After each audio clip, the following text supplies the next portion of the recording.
My name is Steve Harasi. I'm the Assistant Superintendent of Curriculum and Instruction of Murray School District. I appreciate the opportunity that I have to speak with you today about the critical role that an administrator assumes in ensuring that students with disabilities are provided with appropriate educational opportunities through the IEP process. This video and handbook provide for you, the public school administrator, a brief orientation to 1, the link between the IEP process, teacher instruction, and student learning, 2, the IEP process, 3, IEP team member roles, 4, your role in developing and implementing an IEP, 5, your responsibility to provide leadership, guidance, knowledge, and training for IEP team members, and 6, your responsibility to ensure that the IEP complies with district, state, and federal regulations. Each public school student who receives special education and related services must have an individualized education program, or IEP. Each IEP must be designed for one student and must be a truly individualized document. To create an effective IEP, a team consisting of parents, teachers, other school staff, the student in some cases, and you or your representative must come together to look closely at the student's unique needs. These individuals pool knowledge, experience, and commitment to design an educational program that will help the student be involved in and progress in the general curriculum. The IEP guides the delivery of special education, supports, and services for the student with a disability. The IEP is the cornerstone of a quality education for students with a disability. This videotape program parallels a helpful publication developed by the United States Department of Education with the assistance of the National Information Center for Students and Youth with Disabilities, or NICHE. The publication is called A Guide to the Individualized Education Program. The information in the guide is based on what is required by our nation's special education law, the Individuals with Disabilities Education Act, or IDEA. A copy of this guide is included in your handbook. IDEA is based on 6 guiding principles. Each student who has a disability is entitled to 1, a free appropriate public education, 2, appropriate evaluation, 3, an individualized education program, 4, a least restrictive environment, 5, parent and student participation in decision making, and 6, procedural due process. When the IDEA legislation was updated in 1997, a few notable changes were made. First, public schools are now required to ensure that a student with a disability has access and progresses in the general curriculum. Second, all students must participate in some manner in state and district assessments. Third, there is now a mandate for general educator participation in the IEP process. Fourth, the parent now is more deeply involved in the process of developing and implementing their student's IEP. IDEA legislation requires that certain information be documented in writing form as each student's IEP is developed. You can find a rationale for the information in your guide to the IEP. It is titled Sample Form. However, your state and local school systems may include additional information in IEPs in order to document that they have met certain aspects of federal or state law. As a consequence, IEP forms may look different from school system to school system or from state to state. The writing of each student's IEP takes place within the larger picture of the special education process.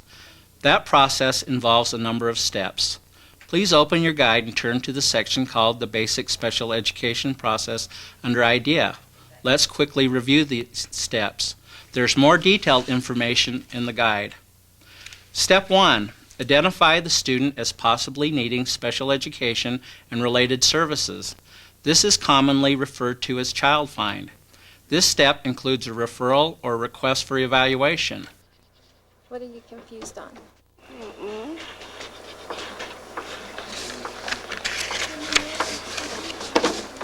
Well, let's start with the letter A. You know how to write your letter A? Okay. Let's make a letter A. Good. That's a nice A. Step 2, evaluate the student's present level of educational performance in all areas related to the suspected disability. And we're going to be doing some testing today.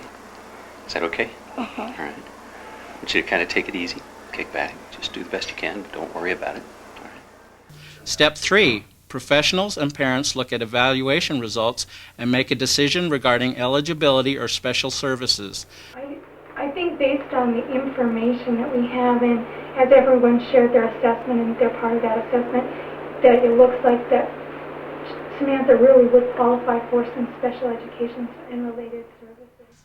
Step 4, if the student is found to be eligible for special education and related services, within 30 days an IEP meeting must be held.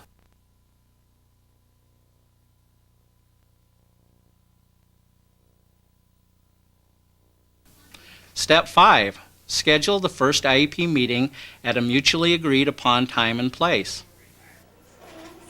I am.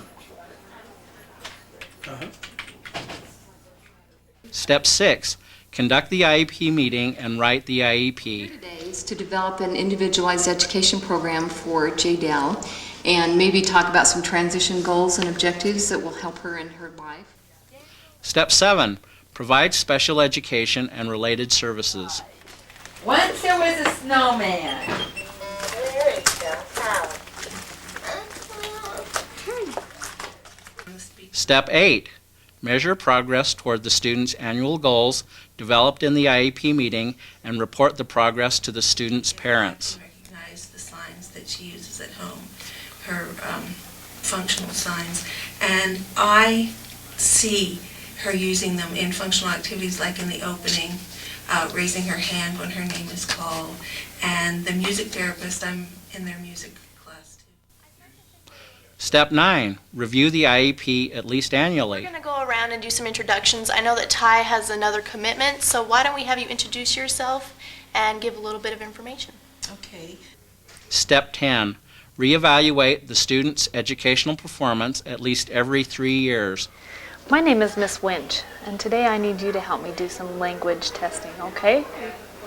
What I need you to do is look at these pictures, and I want you to tell me what each one is, okay? Clearly, the IEP is a very important document for students with disabilities and for those who are involved in educating them. By law, the IEP, that is the written plan itself, must include the following components.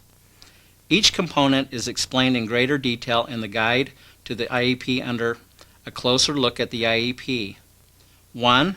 A statement of the student's present levels of educational performance or how the student is currently doing in school. 2. Measurable annual goals, or in other words, goals that you believe the student can reasonably accomplish in a year. These goals are broken down into short-term objectives or benchmarks. 3. A statement of special education and related services, including supplementary aids and services, modifications or changes to the program or supports for school personnel, such as training or professional development. 4. The extent to which the student will not participate with non-disabled students in the regular classroom and other school activities. 5. A description of the student's participation in state and district-wide testing or modifications in test administration, or why the test is not appropriate and how the student will be tested instead. 6. A description of dates and places, when services will begin, how often they will be provided, where they will be provided, and how long they will last. 7. If applicable, a description of courses and services that will support transition beginning when the student is age 14. 8. If applicable, a description of transition services beginning when the student is age 16. 9. If applicable, a statement of rights beginning at least 1 year before the student reaches the age of majority. 10. In all cases, the plan must include a statement of how the student's progress will be measured and how the student's parents will be informed of that progress. While the law tells us what information must be included in the IEP, it doesn't specify what the IEP should look like. No one form is required or even suggested. Each state may decide what its IEPs will look like. What is important is that each form be as clear and useful as possible so that all the IEP team members can easily use the form. By law, certain individuals must be involved in writing a student's individualized education program. The role of each individual is described in the guide to the IEP. I'm the mother of a little girl with multiple severe disabilities, and I feel like my husband and I are an important part of the IEP team. We actually kind of take turns coming to these, and we come with a lot of questions and concerns and a lot of answers we feel like we can offer to the teachers and the rest of the IEP team.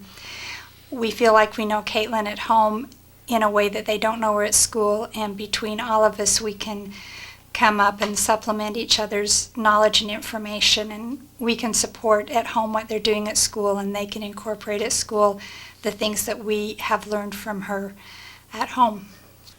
I'm Letitia, guardian and sister of Anthony. He's a child with a disability. I'm a member of the IEP team.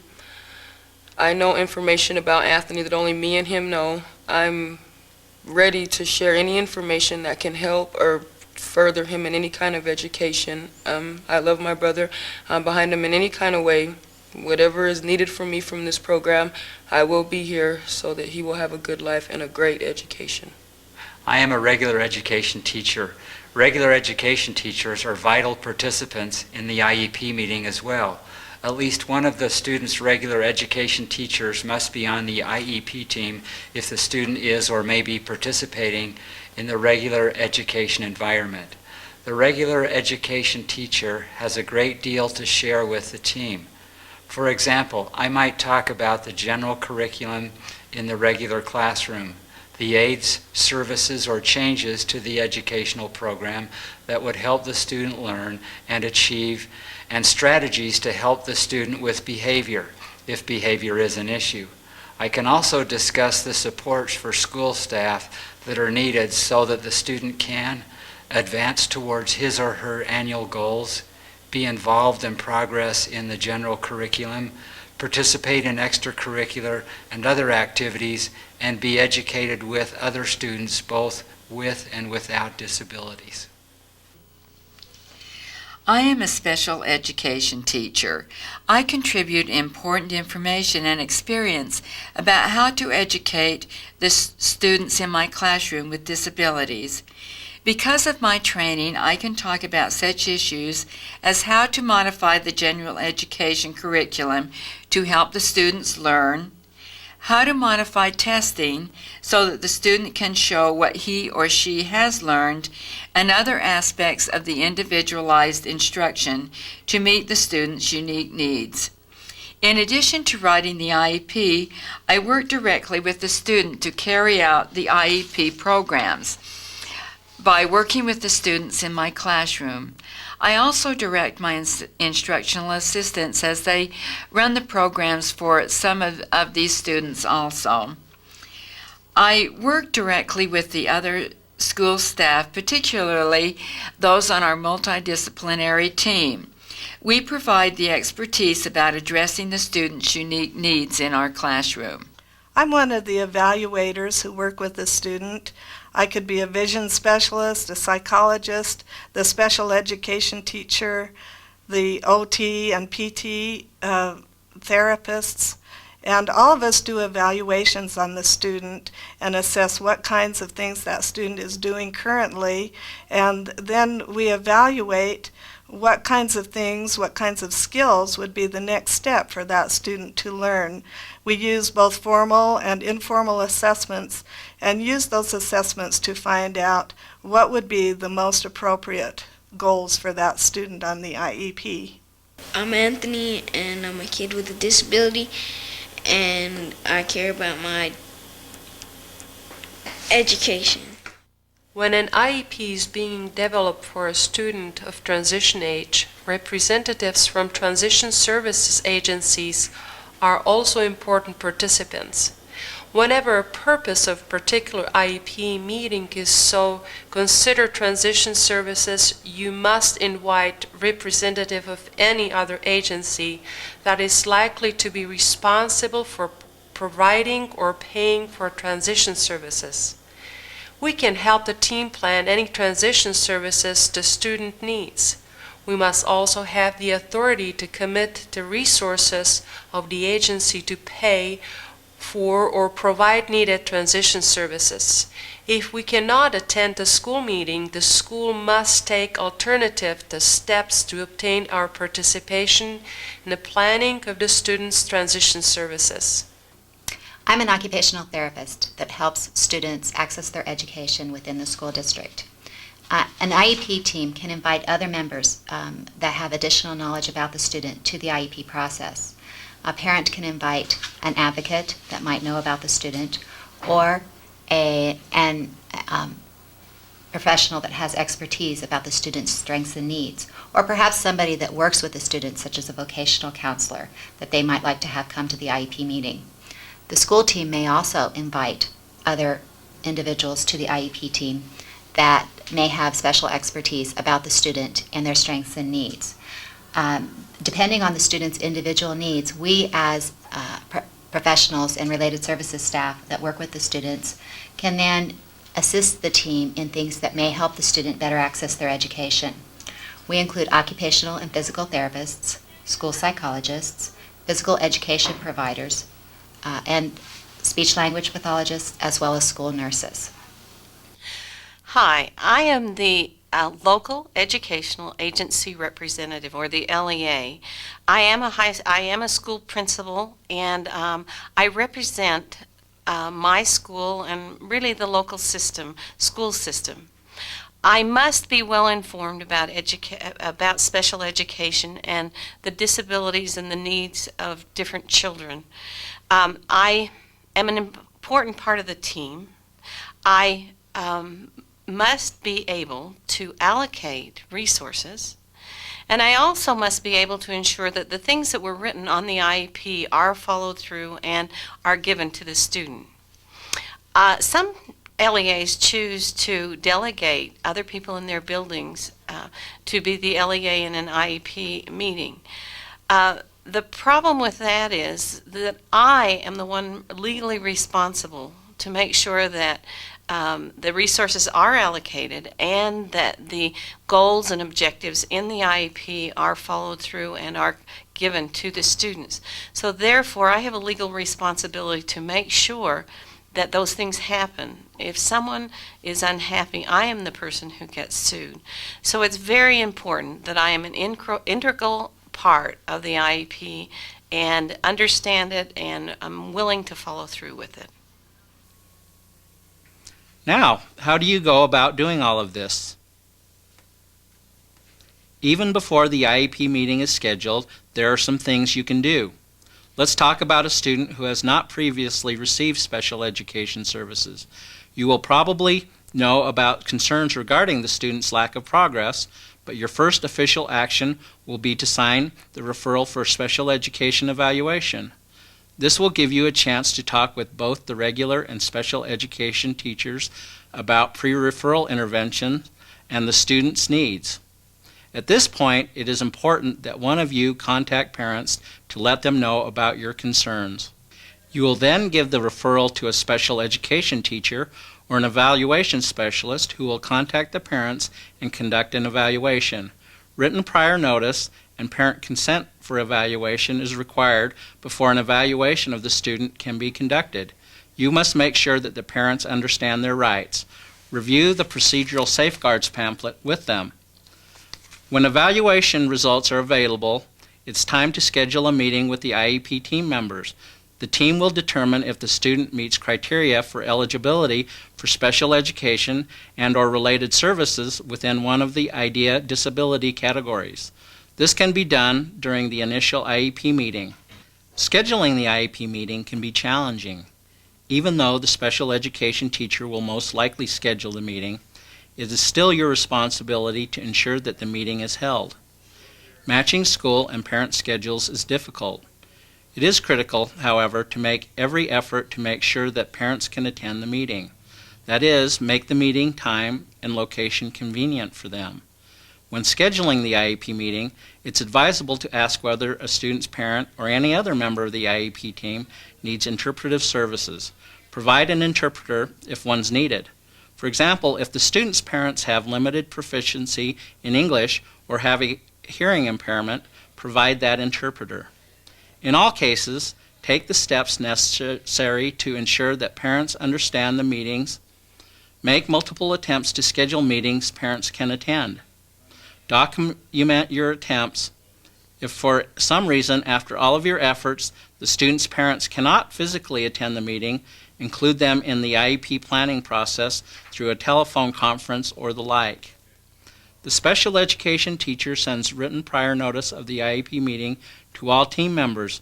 It is critical to send notice early enough to make sure members have an opportunity to attend. Purpose, time, and location of the meeting must be included. Parents must be told who will attend. They must know that they may invite people to the meeting who have knowledge or special expertise about the student. Make sure that a copy of the procedural safeguard was sent to the parents along with the written notice of the meeting. Before the IEP meeting, review information about the student including attendance records, state and district assessment results, grade reports, or discipline reports, whatever you have available. Do not go to the meeting unprepared. One caution, informal meetings with school staff without parents present are prohibited by IDEA. Now the IEP meeting. I'd like to thank everyone for coming out to this IEP meeting. I sure appreciate it. We're going to go around and do some introductions. I know that Ty has another commitment, so why don't we have you introduce yourself and give a little bit of information.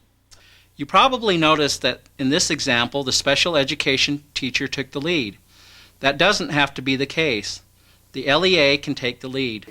Well, good morning, everyone. We're glad that you're here today. I thought that it might be a good idea for us to just go around the group and introduce yourselves and let Laurie know who you are and what you're doing. So why don't we begin with Sharon? Someone needs to welcome and introduce the IEP team members and explain the purpose of the meeting. Recognizing the importance of each team member and setting a positive tone are critical. I've given each of you an agenda, and on the agenda it addresses a few things that we'll be talking about today in this meeting. One of the purposes of this meeting today is to determine whether or not she is eligible for special education and or related services. And if that is the case, then we'll be developing an IEP document. An IEP meeting agenda was used in this scenario. Use an agenda to keep the meeting focused and to make sure that everything is covered. You'll begin the IEP meeting by looking at the students' evaluation results, like classroom tests, individual eligibility-related tests, and observations by teachers, parents, paraprofessionals, related service providers, administrators, and others. This information helps you to write the student's present levels of educational performance. In other words, how the student is currently doing in school. Mom, I appreciate the fact that you've come well prepared with some of your concerns and some of the things that you would like to address. So if you wouldn't mind, we could start with you. Okay, I have noticed that she has it's hard to communicate with her as far as she can't follow instructions very well, and sometimes she, has a hard time on responding, things to me of what she wants, and it's, it's very frustrating because you don't want to think that your child has problems, and she is a sweetheart. In fact, she's very creative, but she has a hard time expressing herself as far as talking. She has that same difficulty. If I, give a list of instructions to follow, she has a hard time following those instructions, but I think she's also having a hard time understanding what the instructions are. As people have done their different assessments, they're part of this process. We do have information that's going to aid us in finding out, pinpointing her strengths, but also pinpointing those areas that are giving her difficulty. And I think if we could start with Christina. while I was assessing Samantha, I saw some of the same things as Lynette, and some of the things that I noticed that she really does well is that she works really, really hard. But while I was doing the testing, I also noticed that she struggled following the instructions, and I would repeat the instructions a couple of times, and sometimes she still didn't seem to quite understand what I was saying. That's probably the broadest thing that I saw during the testing. Perhaps it's a processing difficulty. Are you noticing those kinds of things? You don't have any problems academically, do you? In the classroom, when she has time to work on things? Well, if I'm right with her and Yeah. can ask her orally, then she seems to be able to do a little bit of it, yes, a little more. Okay. And I noticed when I did my curriculum-based assessment on her in the reading area that she has some error patterns showing up in the reading assessment profile. So I think she has some definite reading delays that we really could work on and improve. I think you've hit the nail on the head there. It's a matter of delay more than it is capability in the long run, right? You know, I see some things when I see her in the hallway and I'll ask her a question, which sometimes is maybe a little higher level thinking type question. I'll ask her, it wouldn't be a yes or no type question, and she'll respond almost inappropriately with her answer, like she didn't really even understand the question that I asked her. Kind of almost, not necessarily a nonsense answer, but a certainly off-topic type of answer. Now develop measurable annual goals and objectives and/or benchmarks that address the student's educational needs. The team develops the goals and objectives and/or benchmarks during the meeting. Start with the present level of performance and consider the general curriculum. Estimate how much progress the student will be able to make in a year. Write a measurable annual goal. Write short-term objectives and/or benchmarks. Short-term objectives are measurable intermediate steps between the present levels of performance and the annual goals. Benchmarks describe the amount of progress that a student is expected to make within specified segments of the year. Benchmarks allow for regular checks of progress. I observed at home that when he gets angry, he tries to hold it in a little bit more than when to the beginning he'd just get mad and have all kind of outbursts. So I think that's good, and his reading is improving a lot. Oh, good. Okay. So for his first measurable annual goal, let's have a goal working on your interactions with your peers, okay? So some things we can work on are if a student makes you mad, let's think of 3 different things that you can do when you get angry. What do you think you could do when you get angry?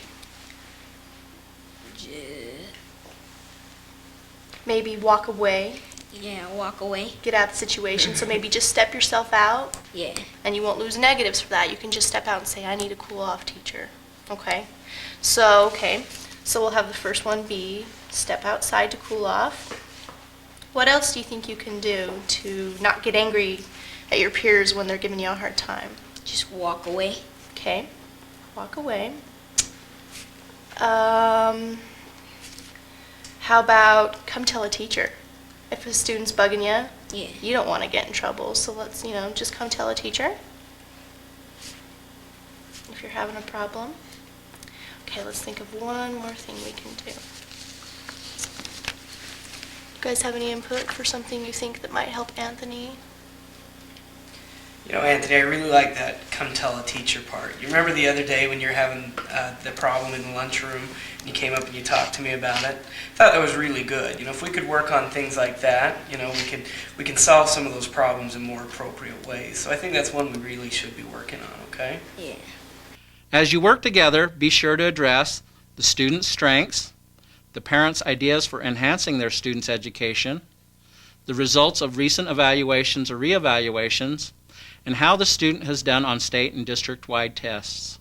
Now, the vision you alluded to earlier when you were first introducing yourself, that you feel like she's picking up more. Sometimes we go into the room and like to wash her face, to bring her a drink, or we bring her up to the table and start to do something. And I swear, do you think it's just rote that we do the same activities over and over again, that she's figuring out what's coming, and she opens her mouth or squinches her eyes up because she knows she's going to get her face washed, or do you think she might be seeing probably these some of things? it is the routine, but I totally believe that she's seeing things. I've seen her tracking on a regular basis. Sometimes I put the lights out in my room and do lights and have her follow the lights, and she can do that most times.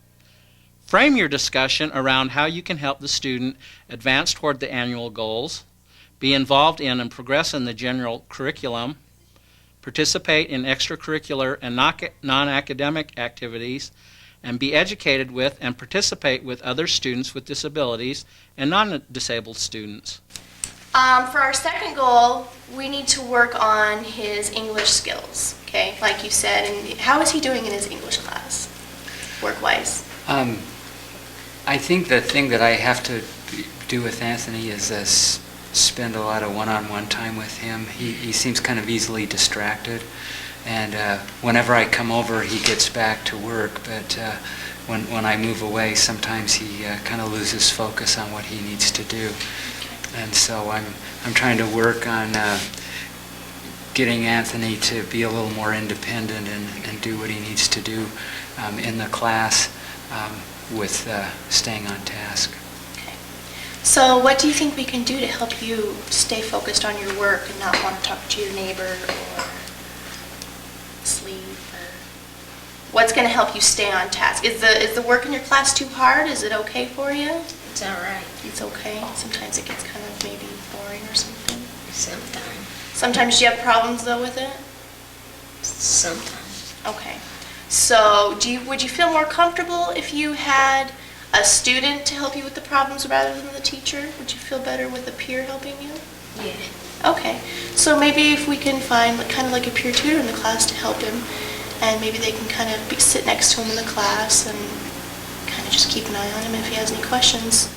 Depending on the needs of the student, consider these special factors. If the student's behavior interferes with learning, consider strategies and supports to address the behavior. If the student has limited proficiency in English, consider the student's language needs. If the student is blind or visually impaired, provide for instruction in Braille or the use of Braille if appropriate. If the student has communication needs, consider those needs.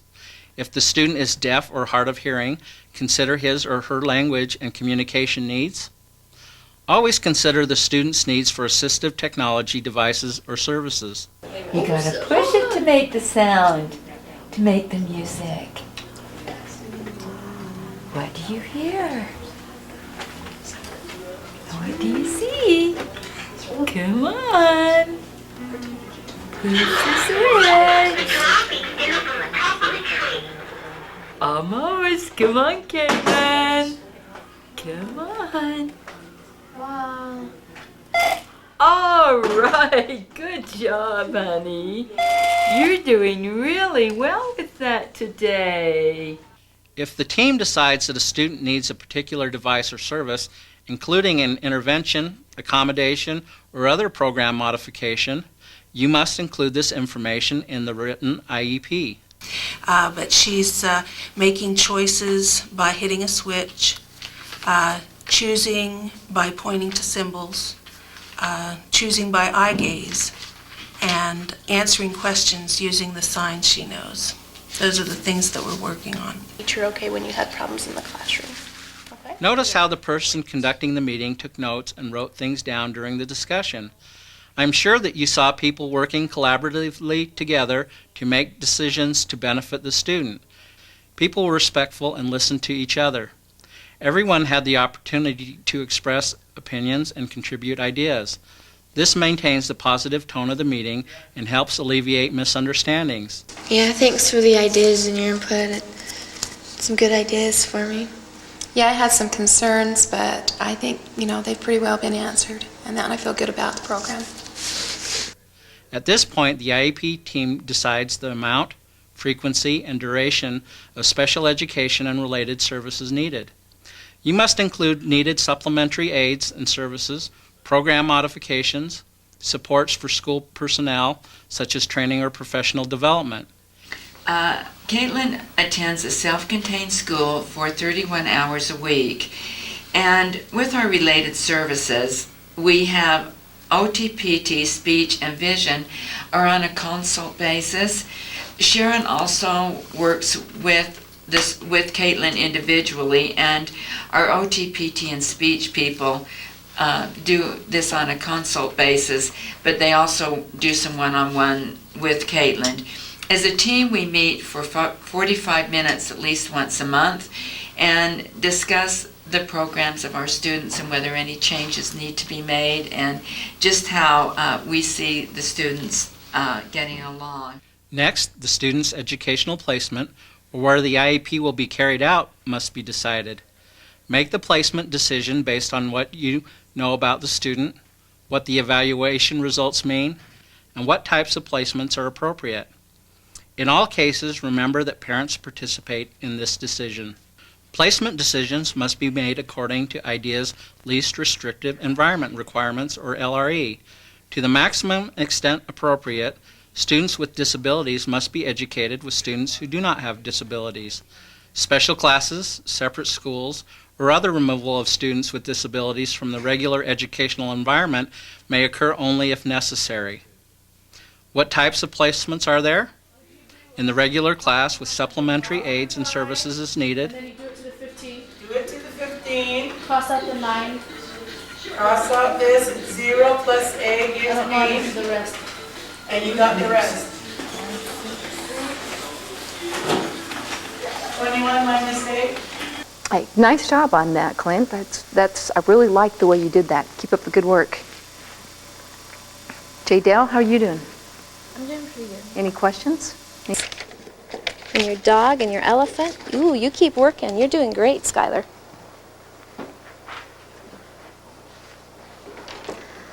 Samantha, how are you doing here this morning? In a special class, in a special school,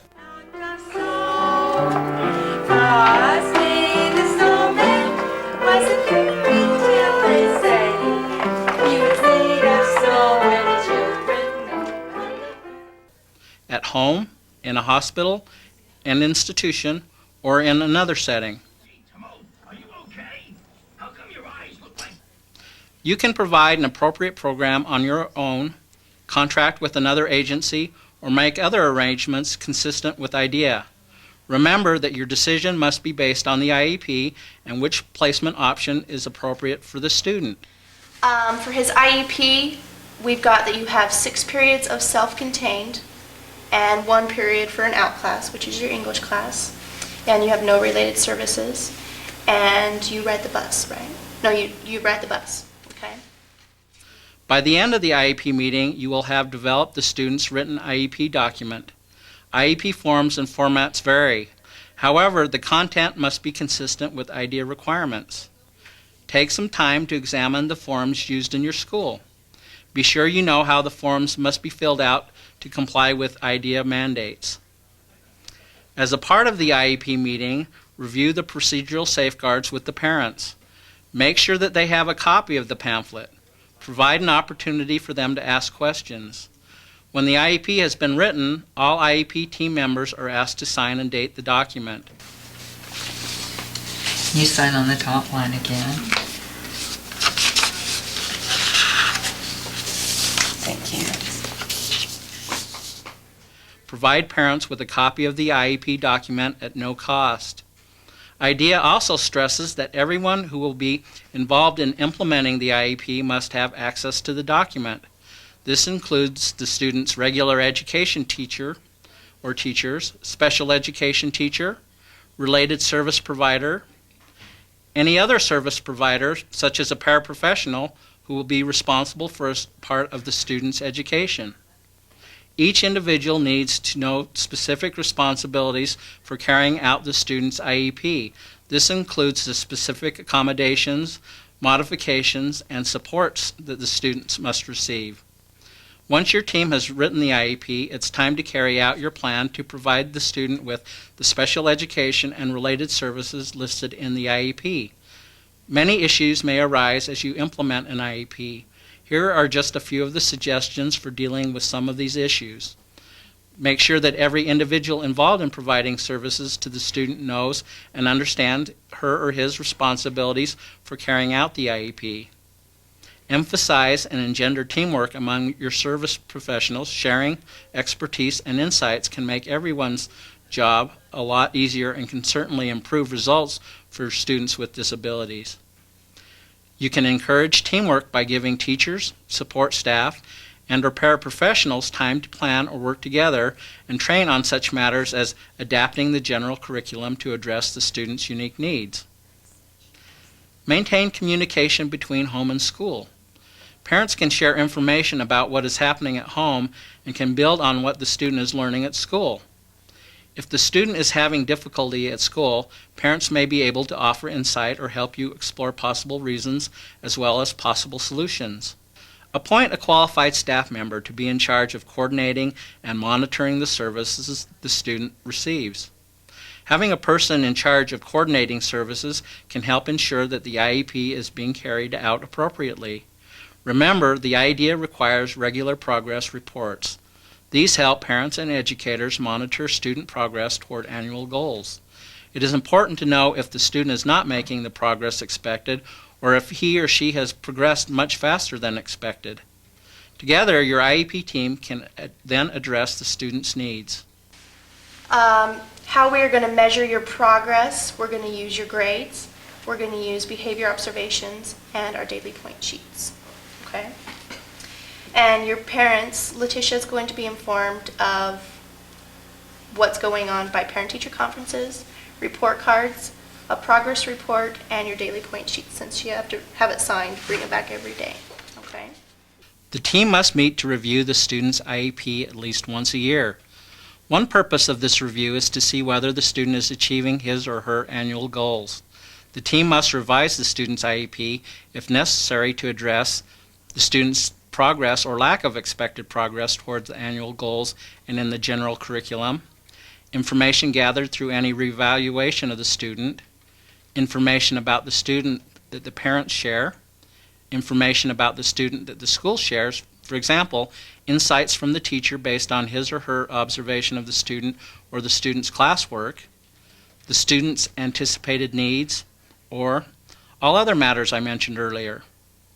Your team may review and revise the IEP more often. Either you or the parents can ask to hold an IEP meeting to revise the student's IEP. There are times when parents do not agree with professional recommendations about their student's education.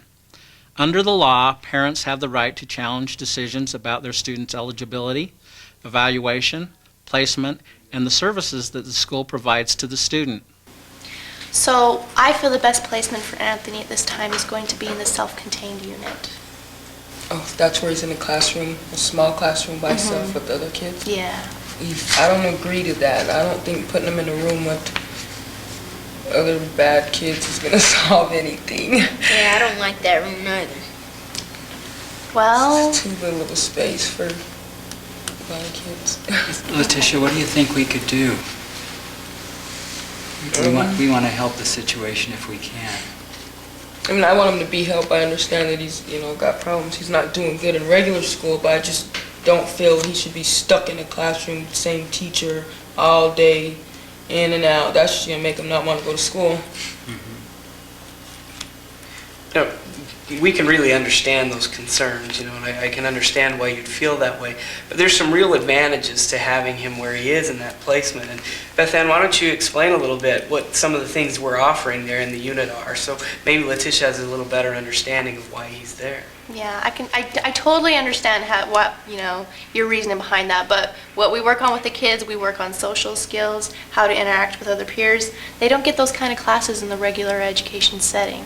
We also help them learn how to deal with peer pressure. We teach them about drugs, alcohol. We teach them about all those different kind of things, how to deal with it, getting your work in on time.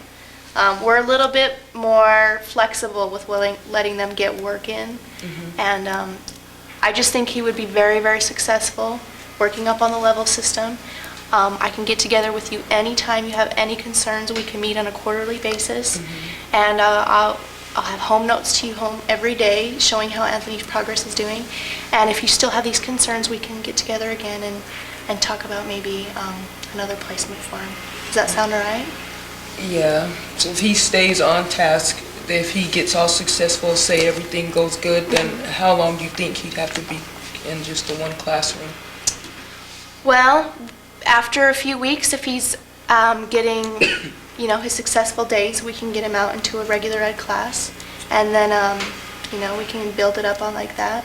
Build it up every few months. He can get into another regular ed class and eventually be in the regular education setting. If parents disagree with the school's actions or its decision not to take action, they have the right to pursue a number of options. Under the law, they may talk with school officials about their concerns and try to reach an agreement, ask for mediation, ask for due process hearing before an impartial hearing officer. Note that mediation must be available to parents at the time a due process hearing is requested, or file a complaint directly with the State Education Agency or SEA and note what part of IDEA they believe the school has violated. Normally as the LEA, I do two things. If it's what we call a red flag case or one that's very important, I tend to be the one in control and to direct things. But normally, and most of the time, the teacher is the one that really is the driving force in the IEP. And I am more of a supportive role and simply back up and, make possible the things that we think should happen for this child. The IEP is the cornerstone of special education. Writing and implementing an effective IEP involves many people, many different steps, and collaborative decision-making. It is your responsibility to ensure that all of the elements of an individualized education program come together for the benefit of the student. As the building administrator, you are the instructional leader for all students in your school. There is no more important role than to ensure academic success for all students.